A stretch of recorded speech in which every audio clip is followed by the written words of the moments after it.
And good evening, League of Excellent Extraordinary Negroes. We have a very special guest today. I am Jade, and our special guest is Desmond. I'm Desmond. Desmond! Got him. Okay. So today we are talking about the legend of Vox Machina. Yes. So the rest of the league, I have been talking about it since the day that it came out, but no one has watched yet. Get it together, people.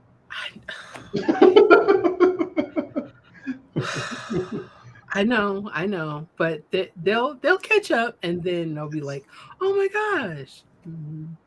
That's generally what happens. Desmond, how are you today? I am doing well. Since you're 80%, I'm 97% Desmond. So I'm feeling pretty good. That's good. I'm glad. I think I was 75% last week. Well, I can't wait for you to be 100%. Me either. Oh my gosh. So, Desmond, Yes. I met you through the Blurred community on Facebook. Mm-hmm. There was I think you posted a comment about playing Dungeons and Dragons. Yep. And trying to recruit Black people.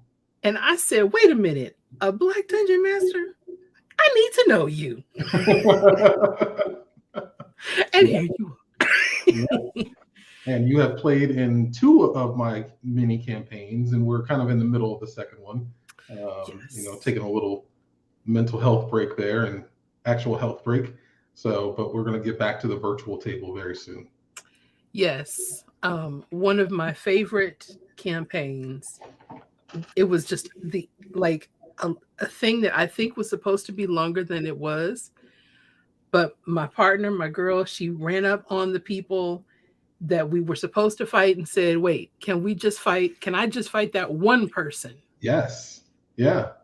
Can we just do a 1-on-1 and just we'll just settle in the streets? Like, that's exactly what happened. And it was great. Yes. And I was just like, okay, I'm just here. If it goes wrong and something pops off, yep. I got your back.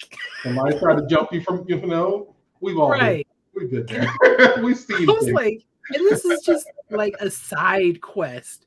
But it was so much fun to see this happen. And we're experiencing this. And I'm very new to D&D, but I love being able to play in this world with other people and brown people and say things like, not loot, can we loot, but can we run them pockets? Yes. And absolutely just using the language that we all know and speaking to each other the way that we speak to each other on any given day without having to, I believe the term is code switch. Right. So yes, that we talk how we talk, and that's it's refreshing and it's great, honestly. So it is. I don't know how long this show is going to be, but I could talk to you for well, it is as long as it needs to be. I will say that Toby is in the audience watching. Thank you, Toby. And Toby, have you ever played D&D? Okay, we're about to find out some stuff now, because I know one of our friends did. And I was like, how did you play? And I didn't. And we were in grade school together. It's like, wait a minute, where was I? I wish I found D&D like when I was young. I found it 4 years ago and have not stopped since. But man, if I would have, oh my gosh, the stories that would have been told. So it's a good segue. What is Dungeons and Dragons? So D&D, or it can be any tabletop role-playing game, TTRPG, if you ever hear that used around, it's a shared experience, right? So you get a group of friends, or maybe they're strangers, together, and you take on the personas of these different characters, and you are telling a story together. So it's not just one person's perspective. You have the entire room's perspective about what's happening and how do I feel about that. And there is usually a dungeon master or a game master that's running the show, and they're just there to help keep the story moving, to adjudicate, you can do this and this and this, and then we're going to let the dice decide. We're going to let the dice figure out how well you did those things, and then just to help with the rules of the world. But the story, the DM or GM sets the seed. The story is the players. They create what is happening around them and what they do and how they interact with the world. And you tell the story, you tell the jokes, and maybe you shed a tear because somebody has died or whatever it may be. But it is something that sticks with you. When someone tells you a story, kind of like you did, right? You don't say my character did this thing. It's I did this thing. Right. And you it's a memory. The way our minds work, it is a memory you implanted, even though you didn't actually live it, but you imagined it and it became real to you. And that's the beauty of D&D and all these other games like it. I was playing in one game, and the DM took something from my backstory about a family member that I had just, you creating a backstory for your character, and this character had a sister.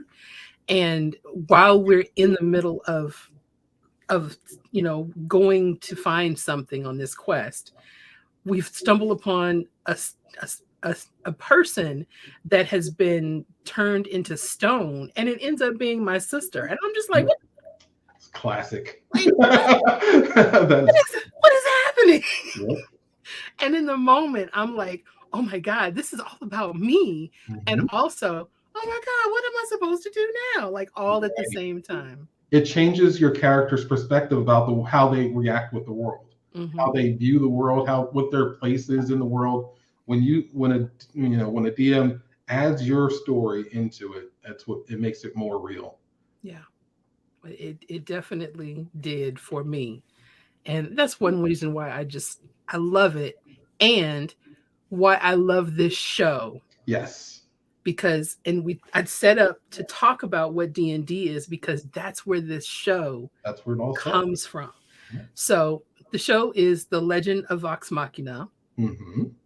And I will give you the notes, because this is I don't think it's I'll just say what the description is. Parents need to know, because it's animated, that The Legend of Vox Machina is an irreverent Dungeons and Dragons inspired animated series intended for older viewers. It has lots of gruesome fantasy violence, profanity, nudity, and all of the other things. Yep, it does. It's not a typo. No, it is truly for adults, not children, even though it's animated. The score, so the ratings on it, it's got a 100% Rotten Tomatoes score. Certified fresh. It is. I was like 100%. That's pretty good. Yeah, absolutely. And I believe like the audience score is like 94, 98, somewhere around there percent. 94. Oh, I don't have that one, but yes. 94% audience score. And Common Sense gave it 4 out of 5, which if it's gearing towards parents with adults, they put the warning out there, but it still said, but it's good. Yeah. So parents watch it. IMDb gave it 8.6 out of 10. Yep. So we know. I'm not going to give my score just yet. I'm just going to talk about the show, the episodes. Right. So there are 12 episodes. They're about 30 minutes. Yeah.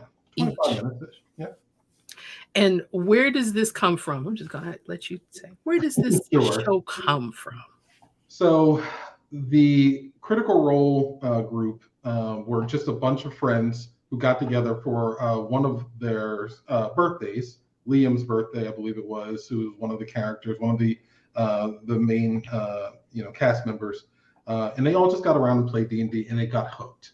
So they just played, and honestly, they weren't playing D&D back then. I believe they were playing Pathfinder, which is very similar. And then there is a online channel, Geek and Sundry, Felicia Day, if people are familiar with her, work with them to bring it to streaming. And this was, something new. Like watching people play a game was still at that point kind of new. Now there's just a ton of content out there, and they were able to capture a lot of people's imaginations. Now these are voice actors; they're professional voice actors who, if you once you start to watch and listen to their voices, you're like, I know that voice. I've heard that in Full Metal Alchemist, or I've heard that in this or that. Like they are actual voice actors. So when they play their characters, they do it really, really well, and they get into their characters. And Matt Mercer, who is the DM, voices everything. Like he is just extremely talented, and in just about every video game or anime or animated show. Like he does so much. But he's the dungeon master, and brings it to life with that group. So it started out, campaign one was is where the Legend of Vox Machina is pulled from. So there are different arcs along that long period. So I believe it's like 112, 114 or so episodes. Oh my God. And they're generally about 3 to 4 hours each. So don't let that keep you away from it. Take it in bites, right? I tell people that work for me, how do you eat an elephant? One bite at a time.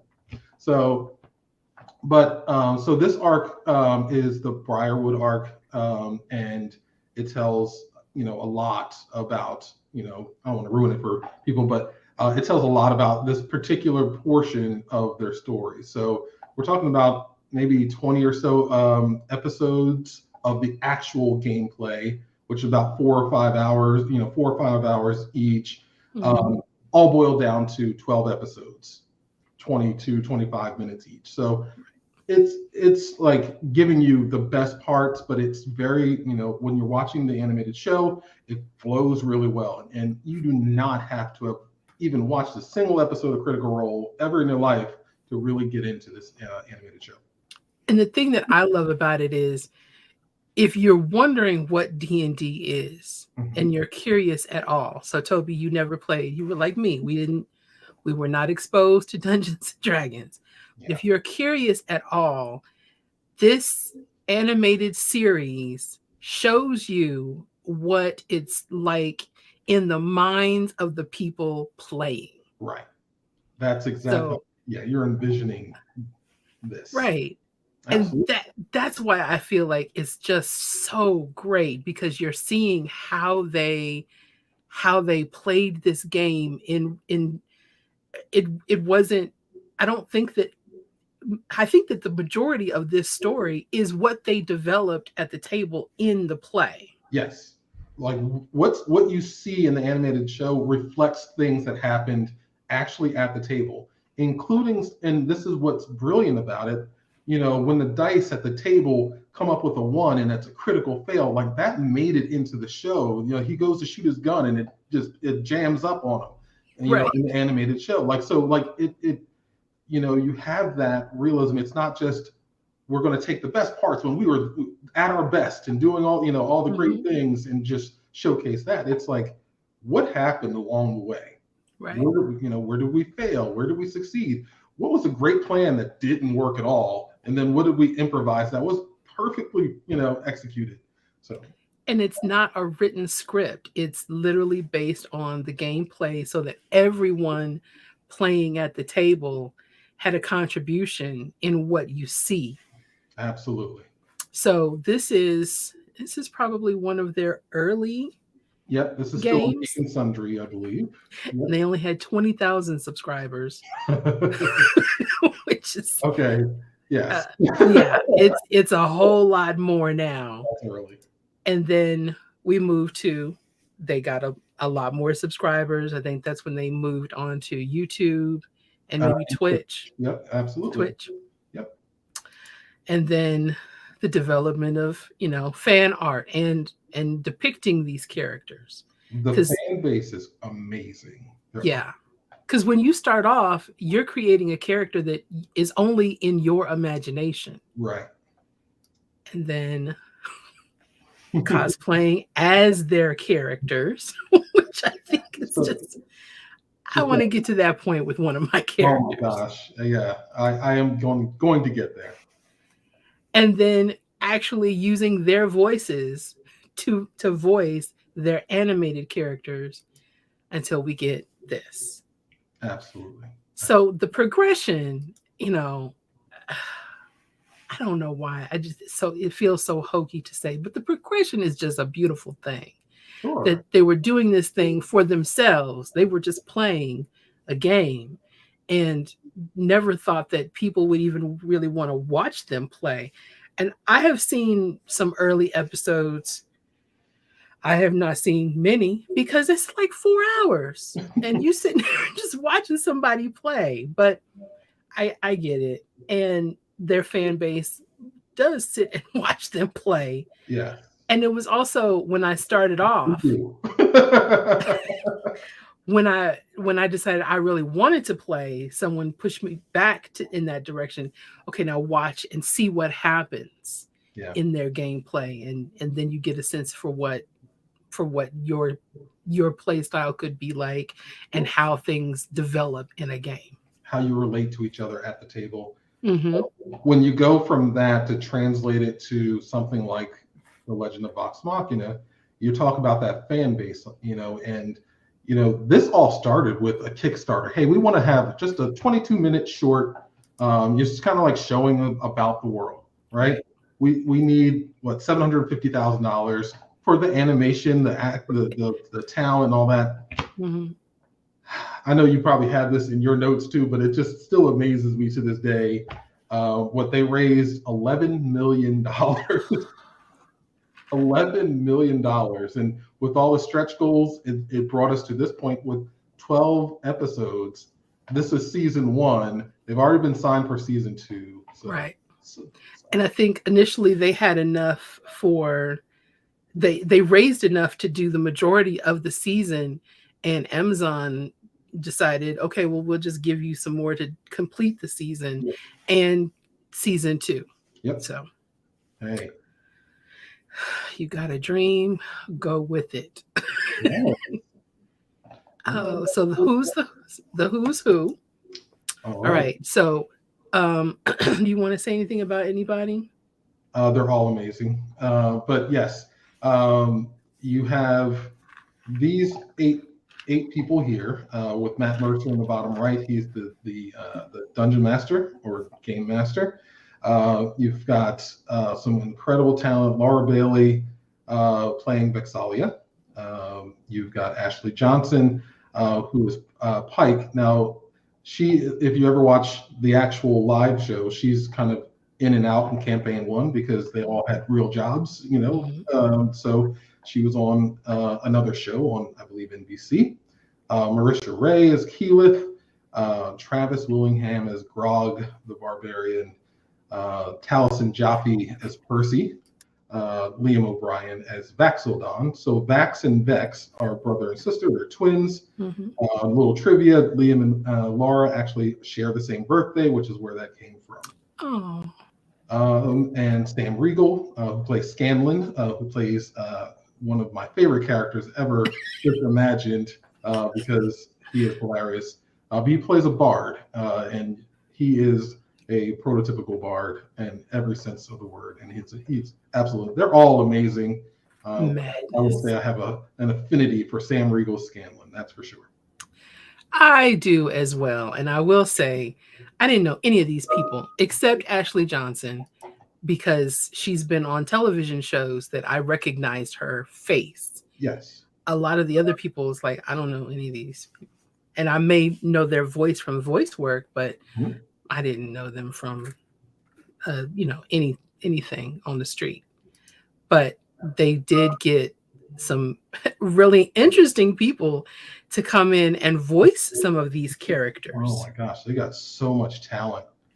And it wasn't like, as far as they tell it, it wasn't a matter of begging people or cajoling. Like, people were like, yes, I will do that, because they Right. understand like how passionate the fan base is, how passionate the cast is about this whole project. Mm-hmm.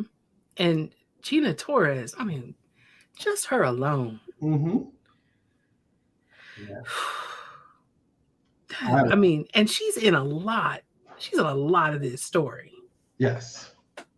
So, But okay. yes. All right, what's next? Okay, let me get up here. What's next? All right, so we did the summary of the show, we did the score, who's who. Okay, now, what did we like? I will let you go first. This is your show. This is our show. Yes, it is. What did I like? Scanlan. Love it. And Scanlan's hand. Oh my god. Yeah. He the energy of this man and this character is just amazing. He's funny. He's the reason why it's called Irreverent, I think. He's definitely a major part of that, yes. Right. I suggested it to a friend of mine, and they sent me a message and said, "Why am I looking at a gnome's balls in the first 5 minutes?" I'm like, just keep watching. Yep. Just keep watching. Absolutely. So that's what I fell in love with, the energy of the characters, and how to be an animated series with so many characters that I typically don't grab everybody's name. Mm-hmm. I feel like I understand who each of these characters is. Sure. In a short period of time. Absolutely. Okay, you go. What did you like? Okay, so coming from the standpoint of a person who just absolutely loves D&D, and grew up watching the animated Dungeons and Dragons cartoon on Saturday. I would watch that, and that was my jam. Even the other poster on that side over there from it. Seeing D&D in animated form again, and it just being so true to the story that they told at the table, and giving more credence to the fact that D&D is something that is real, that people should be in. That was the juice for me, right? That was what I love. But into the actual animation and the story and everything, I loved the relationship with the characters. They are fighting with each other. They're bumping up against each other, as far as like their goals and the things that they want. But then they also really, really fight together and as a group. And I love that. I love it. They did it really, really well. So the official summary was, in a desperate attempt to pay off a mounting bar tab, a band of misfits end up on a quest to save the realm Exandria from dark magical forces. Yes. There they are. If you don't fall in love with the first 5 to 10 minutes of this show, then I don't understand you. Man, so my second favorite thing, well, okay, not okay. I do like their back and forth because they're twins, Vex and Vax. Yes. And are they both hunters? So Vex, who is the lady, she is a ranger, but she ends up taking some levels in rogue. Okay. Vax is a rogue. So he does a lot of the sneaking and assassination type, dagger. He's all about that life. Okay. And to tell them apart is male, female, Vex, Vax. So. Okay. But this is my boy right here. Percy. No mercy, Percy. No mercy, Percy. Oh my gosh.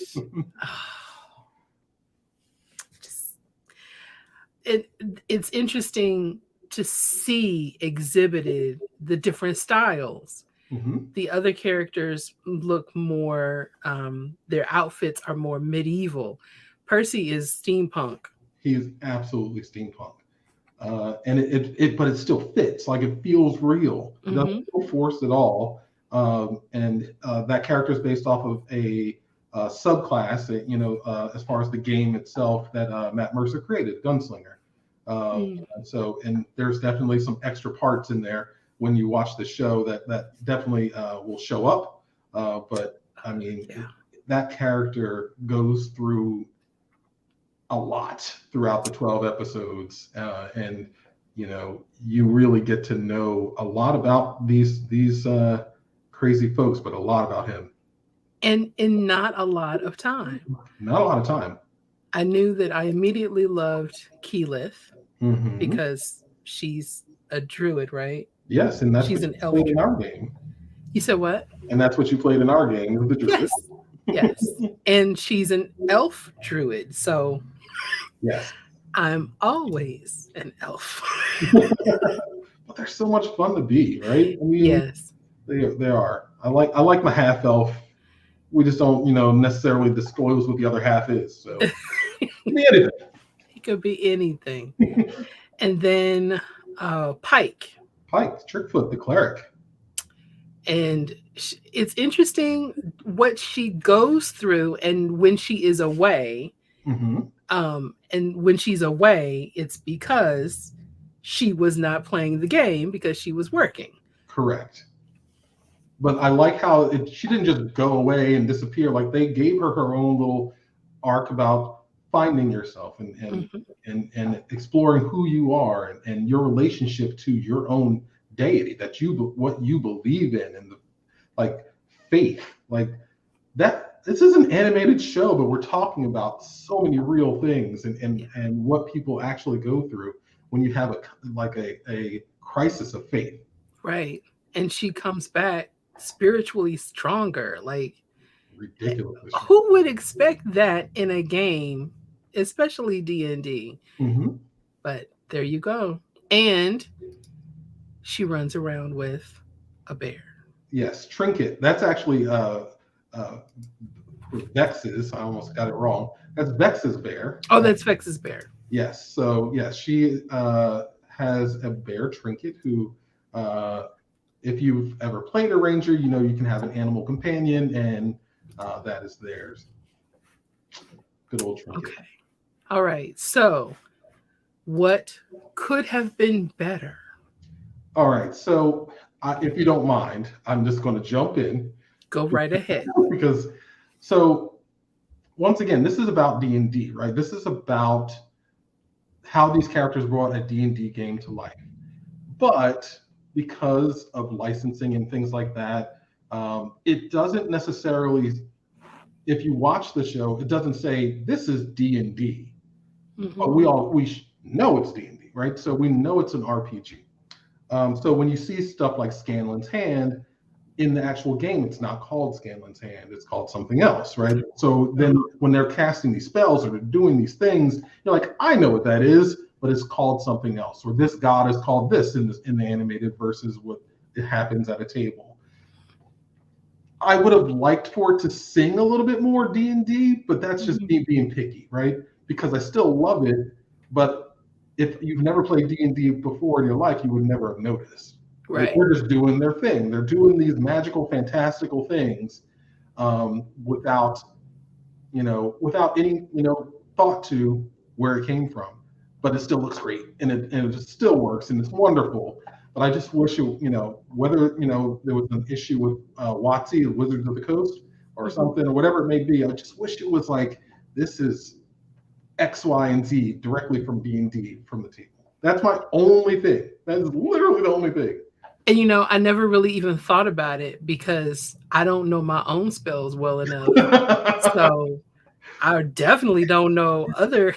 That's okay. That's all right. You've got a good DM. They'll help you. I mean, Keyleth was using the earth, and so there were a few things like, oh, okay, I know what that is. Yeah. I've done that before. Yeah. So there were action there. Yeah, so I understood that, but I wouldn't have even known because I've never played a bard or a cleric or a rogue or anything like that. Scanlan's Hand is actually Bigby's Hand, which is named after a very storied wizard from the actual game of D&D way back in its inception. Okay. And you have lots of different things like that.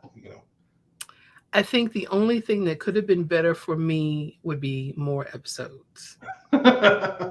True, true, because they give you a nice little cliffhanger. Right. Oh my God. They do not So, leave you, uncertain about where things are headed. okay, so I see Tara is in the chat. Hey, Tara. Hey, And Tara, you watched it. Yes, she and says she she loves loves the it. bear. Nice. Okay, so next. What? Oh, loves and hates. So anything you loved, so extreme, or anything you hated, extreme. I didn't hate anything. I will just start with I that. didn't I either. did not hate a thing. Okay, so this is a little something because I'm a DM. I appreciate that they found ways to fit Matt Mercer into the story. He shows up in all these different random NPCs that they interact with, and many of them get killed. But it's like this inside joke of the fact that the DM is not a star of the story, right? He's Hmm. just there to help, but he's a part of the story, and they found ways to get Matt into it in some really weird and funny ways, and he gets his shoe peed on at some point, That's you know. interesting. So I love that they didn't leave out the DM when it came to translating this to animated. I think the only thing that I did hate, and it's more a matter of the characters themselves, the Briarwoods. Okay. I had very strong feelings from the very beginning that they had to die. Is it one of those things where you hate to love them or love to hate them? Like No, just straight no, hate. Just there was no love. When I saw that he was a vampire, oh no, he's got to die. Jake doesn't do vampires. okay. That's fair. That's fair. But I think they were really good bad guys. And there was so much trauma with Percy. And I was like, I love Percy. What did you do to my boy? They have to die.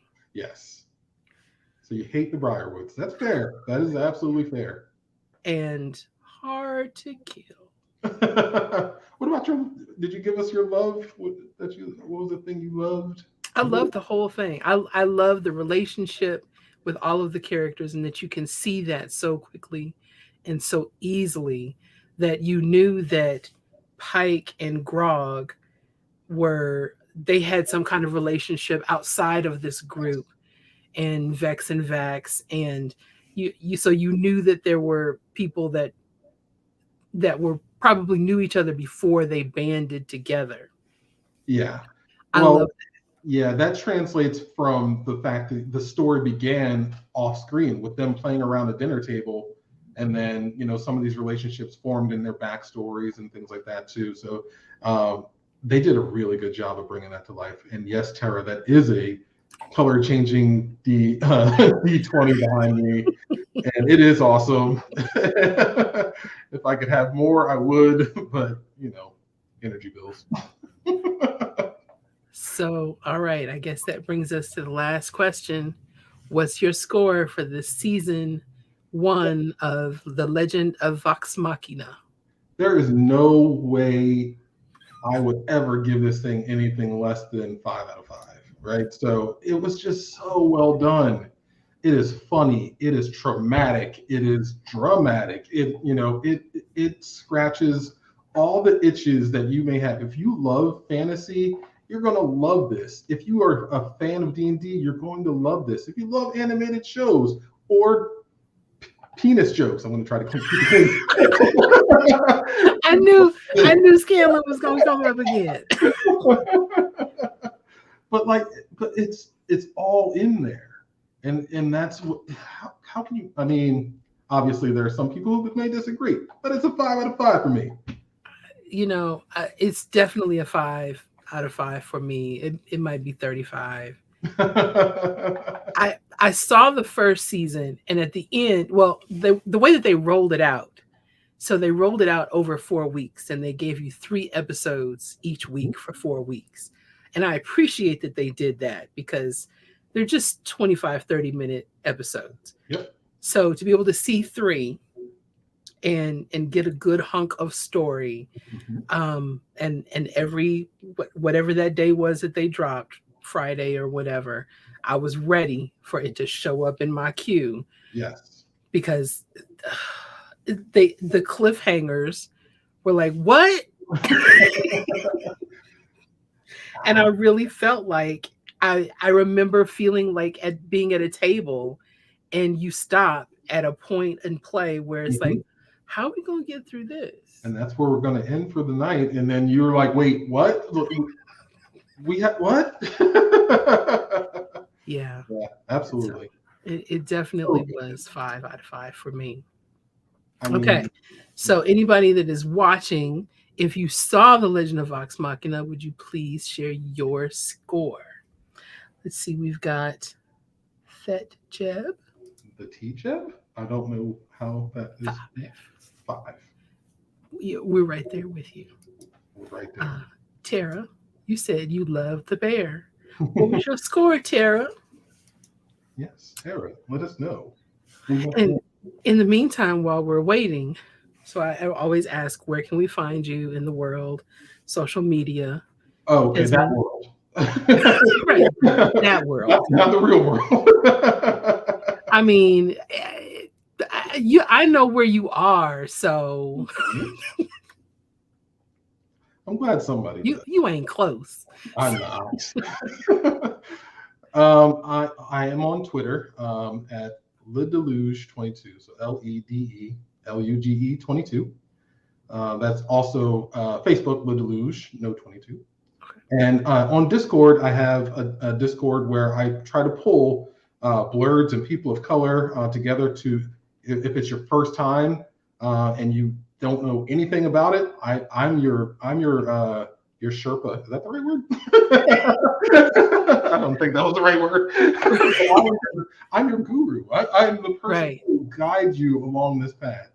Yes. And I really do specialize on trying to help people of color or people who have just historically been disenfranchised from this world of gaming, or never felt welcome at a table, even though they always wanted to try. Like that's where I live. That is my two-step right there. And my Discord is blurred D &D. So blurred D&D.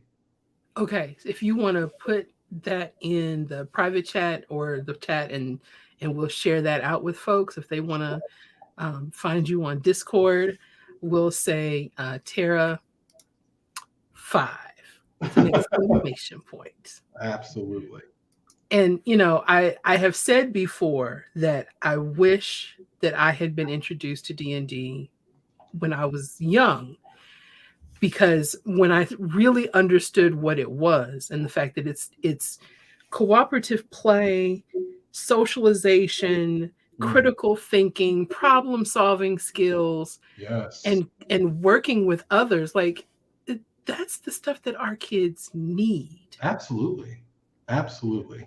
And I just see the benefit in getting our young folks at a table with kids that they may or may not know, and teaching them how to play together in Yeah. something that will benefit the group. Like you have to go through things with these people at the table, Right. and you all want to come out alive.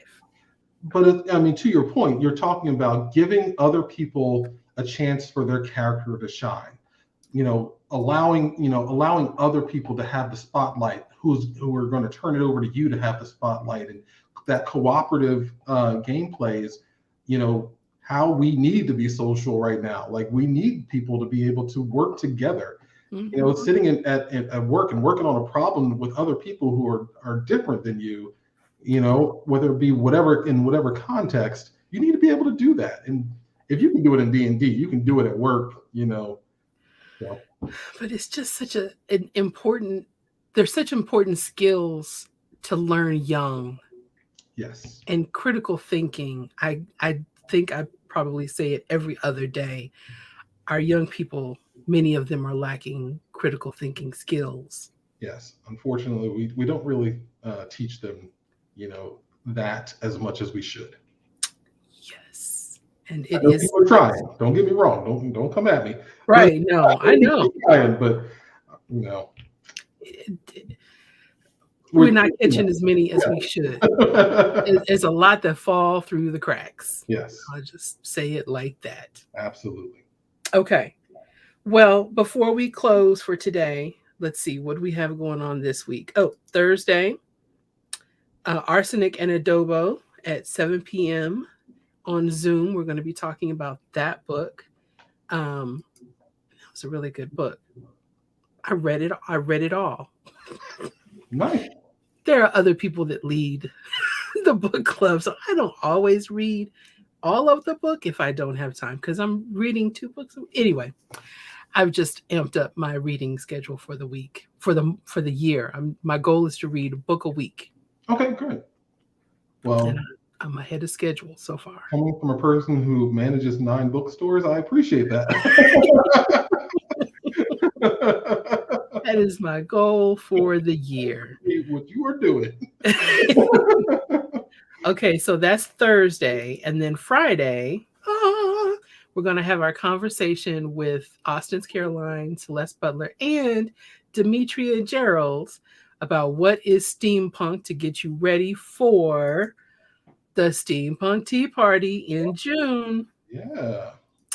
I was talking to someone yesterday and I was trying to explain what steampunk was. Mm-hmm. And by the end of the conversation, she said, okay, I got my costume. I was like, what are you talking about? I ordered it already while we were talking. Wow. Like, oh.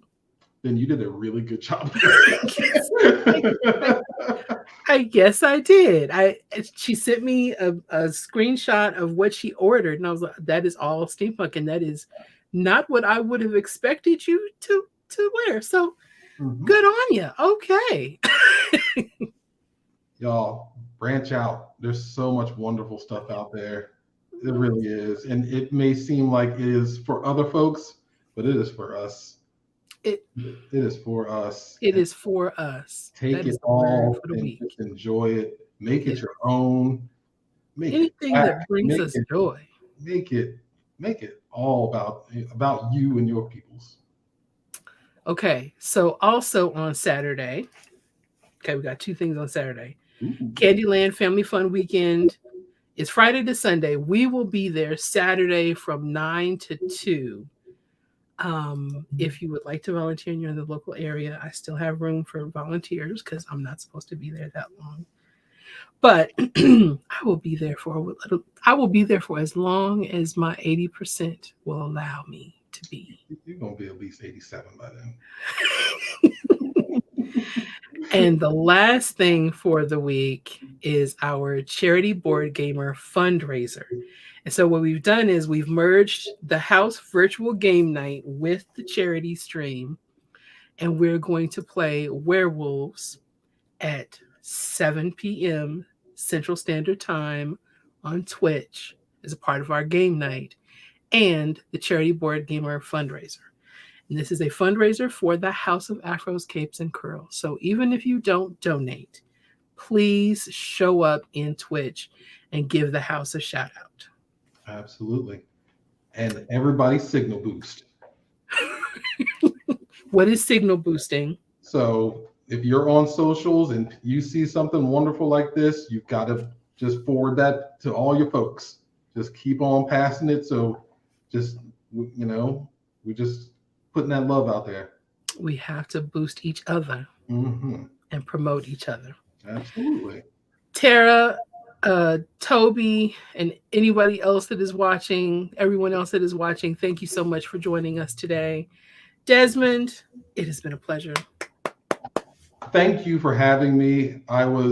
You've made this so easy, by the way. Like I was a little nervous about, being out there, but you made this super easy. And I got to talk about something I loved. Multiple things I loved. Conversation. Yes. So we got to get ready for the next thing that only you and I are going to watch, whatever that is. We'll talk about it because I've got some. And I may have seen it. Well, thank you for having me. I absolutely enjoyed this time. And thank you for those who chimed in. And if you chime in later, I appreciate it. Yes. Thank you so much. All right. I'm going to close out. You all have a good night. All right, y'all.